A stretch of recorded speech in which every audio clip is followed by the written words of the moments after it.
বিশালগড় নেতাজি নগরে গুলিকাণ্ডের এক সপ্তাহ পরেও মূল অভিযুক্ত রণবীর দেবনাথকে গ্রেপ্তার করতে পারেনি পুলিশ। বরং অভিযোগ তিনি সামাজিক মাধ্যমে সক্রিয় থেকে হুমকি দিচ্ছেন। এতে পুলিশের ভূমিকা নিয়ে প্রশ্ন উঠেছে। এই পরিস্থিতিতে একই নামের আরেক ব্যক্তি রণবীর সরকার ওরফে মন সরকারকে গ্রেপ্তার করায় নতুন বিতর্ক তৈরি হয়েছে। স্থানীয়দের দাবি, এই ঘটনার সঙ্গে তার সরাসরি কোনো যোগ নেই। অভিযোগকারী পক্ষ তার নাম উল্লেখ করেনি, যদিও অতীতে তার বিরুদ্ধে মামলা ছিল। তবে সম্প্রতি তিনি স্বাভাবিক জীবনযাপন করছিলেন বলে জানা গেছে। তাই মূল অভিযুক্তকে ধরতে না পেরে চাপ সামলাতেই এই গ্রেপ্তার কিনা তা নিয়ে উঠছে প্রশ্ন।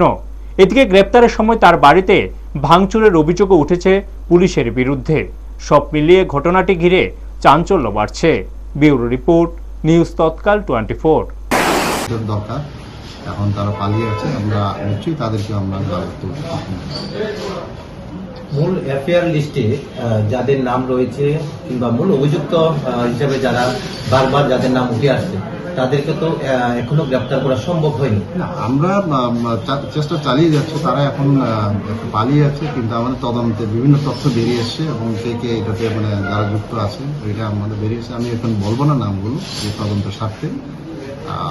আমরা আমাদের যে তথ্য এবং যে এভিডেন্স আমাদের এসছে, আমরা তাদের বিরুদ্ধে আমরা অবশ্যই অ্যাকশন নেব এবং তাদেরকে গ্রেপ্তার করব।